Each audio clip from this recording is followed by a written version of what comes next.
Did the Los Angeles Chargers have the best draft of any team in the NFL in 2024? We're going to talk about it here today. Really appreciate y'all tuning in. I'm your host, Jordan Lugo. This is Rogue Football, and we are getting into our Los Angeles Chargers 2024 NFL Draft grades here today. So, the Chargers, they started out at number 5. There was a lot of rumors that, are they going to trade back?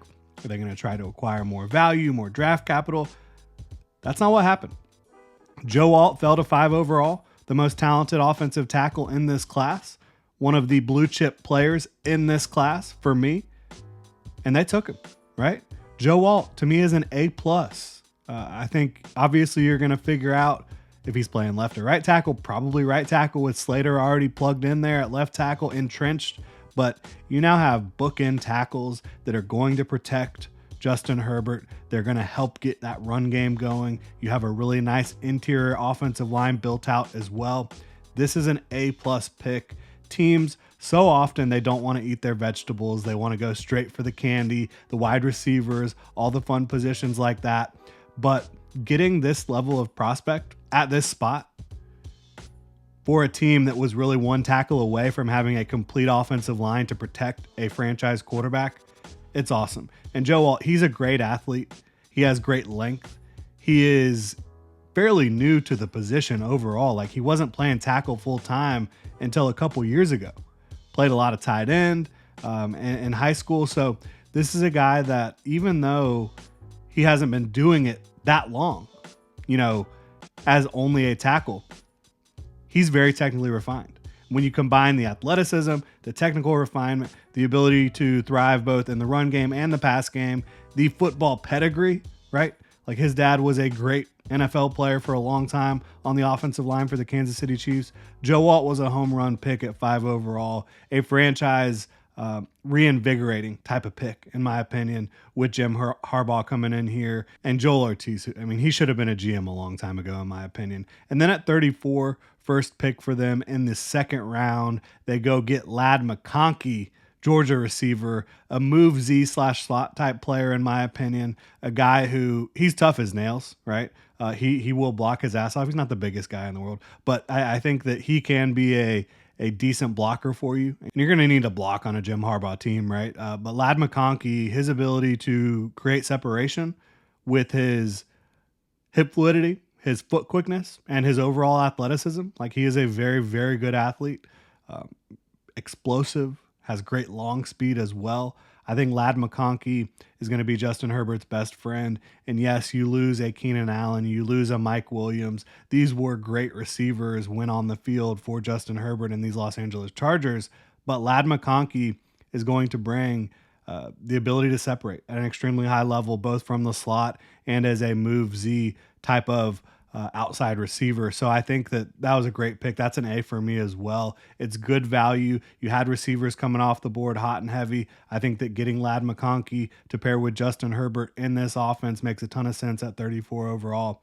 At 69, linebacker Junior Coulson, a Michigan man, the first Michigan player headed to Los Angeles to play with his former coach and current coach, Jim Harbaugh, right? But Junior Coulson, linebacker who I've compared him to Nick Bolton, several months ago, and I've kind of seen that comparison pop up a little bit. He's a great tackler. I think he sees the game well. I think he's got the athleticism to really hang in the league in this modern NFL, be able to cover, but also, again, just not miss tackles.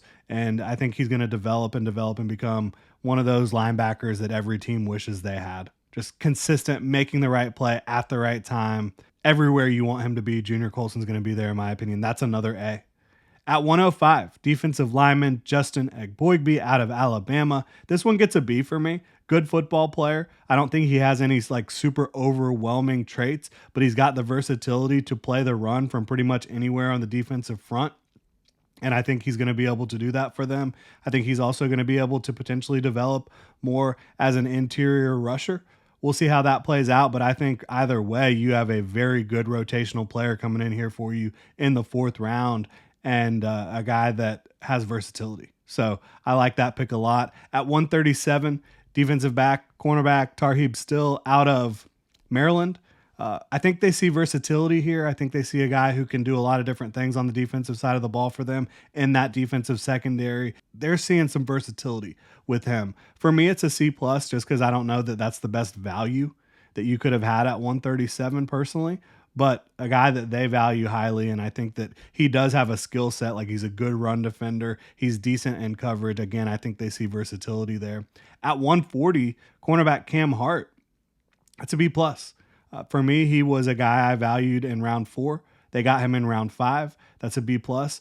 Has very good length, good overall athleticism in terms of his linear speed, explosiveness, all that stuff for his size. He's a bigger corner. I think in this defense, he's going to have a chance to carve out a role and become a starter sooner rather than later for the Chargers. So that's a good pick. Any guy who you can nab this late in the draft that has a chance to start long term, that's a great value. And that 181, this might be my favorite pick of the draft. Kamani Vidal out of Troy, running back. This is an A, easy A for me, right? I had him valued on day 2 of the draft. He is squatty, 5'7", 5'8", almost 220 pounds, 215 plus. But he ran in the 4.4s. He's super explosive. I think you saw over his time in college, he grew as a guy with vision, with patience. He's super explosive. I think he's a good pass catcher and run and pass blocker, excuse me. So a guy who I think is going to end up carving out a role sooner rather than later in this revamped Chargers backfield. I love that pick for them at 181. And then 225 and 253, your last 2 picks of the draft. You had big physical receivers. Brendan Rice, that's an A for me at that point in the draft. I wasn't a massive Brendan Rice fan when people were talking about him as like a 3rd or 4th round pick.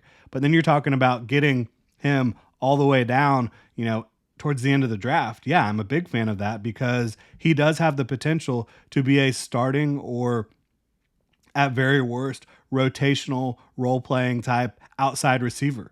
He's big, he's strong, he's a decent athlete at the position. I think that with Justin Herbert throwing him the football, you could see Brendan Rice develop into a contributor in this offense. And I think you will see Cornelius Johnson develop into a contributor. This is a guy who played at Michigan, so they get 2 Michigan men in this draft class, right? I'm surprised they didn't get more, quite honestly. Cornelius Johnson is a big receiver with big-time athleticism. You see all the time these Michigan guys, they don't get quite the high-volume production. They don't get the ball a ton at receiver position, but they go into the NFL. They're good athletes. They perform even better than they did at Michigan. He's going to block his ass off for you. I think he's going to be a better receiver at the NFL level than he was in college. So you're getting a great value there, in my opinion. So this draft is an A for me.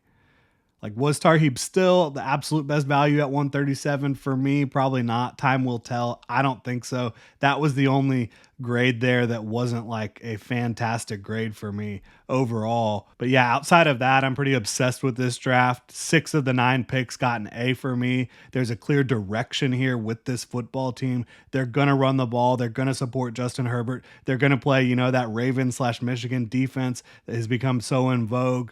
They are built in Jim Harbaugh's image, in my opinion. Now, is the roster completely built out yet? No, probably not.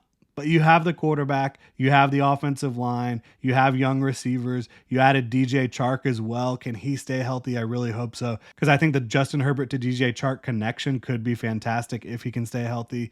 Between J.K. Dobbins, Gus Edwards, Kamani Vidal, you have a really good group of running backs as well. The tight ends are pros. A lot of pieces still on the defensive side of the ball. Congrats to Joel Ortiz, who is finally a GM, so well-deserved, and gets to work with Jim Harbaugh. I think they put together a really nice bedrock, a nice foundation for the future of this football team, which obviously still centers around Justin Herbert being that franchise quarterback. I would not be surprised if the Chargers are back in the playoffs in 2024. I think they will be in the hunt. Again, maybe not completely built out roster yet, but they added a lot of nice pieces. They kept around some core pieces. I think that the way they're going to play football is going to make them super competitive week in and week out. We will do playoff predictions down the road this summer, but again, it would not surprise me at all to see them contending for a playoff spot and even earning one. We'll see how it plays out. But if you're a Chargers fan, let me know what you think in the comment section below. If you enjoy the content, please like, subscribe, hit that notification bell. Y'all have a good one.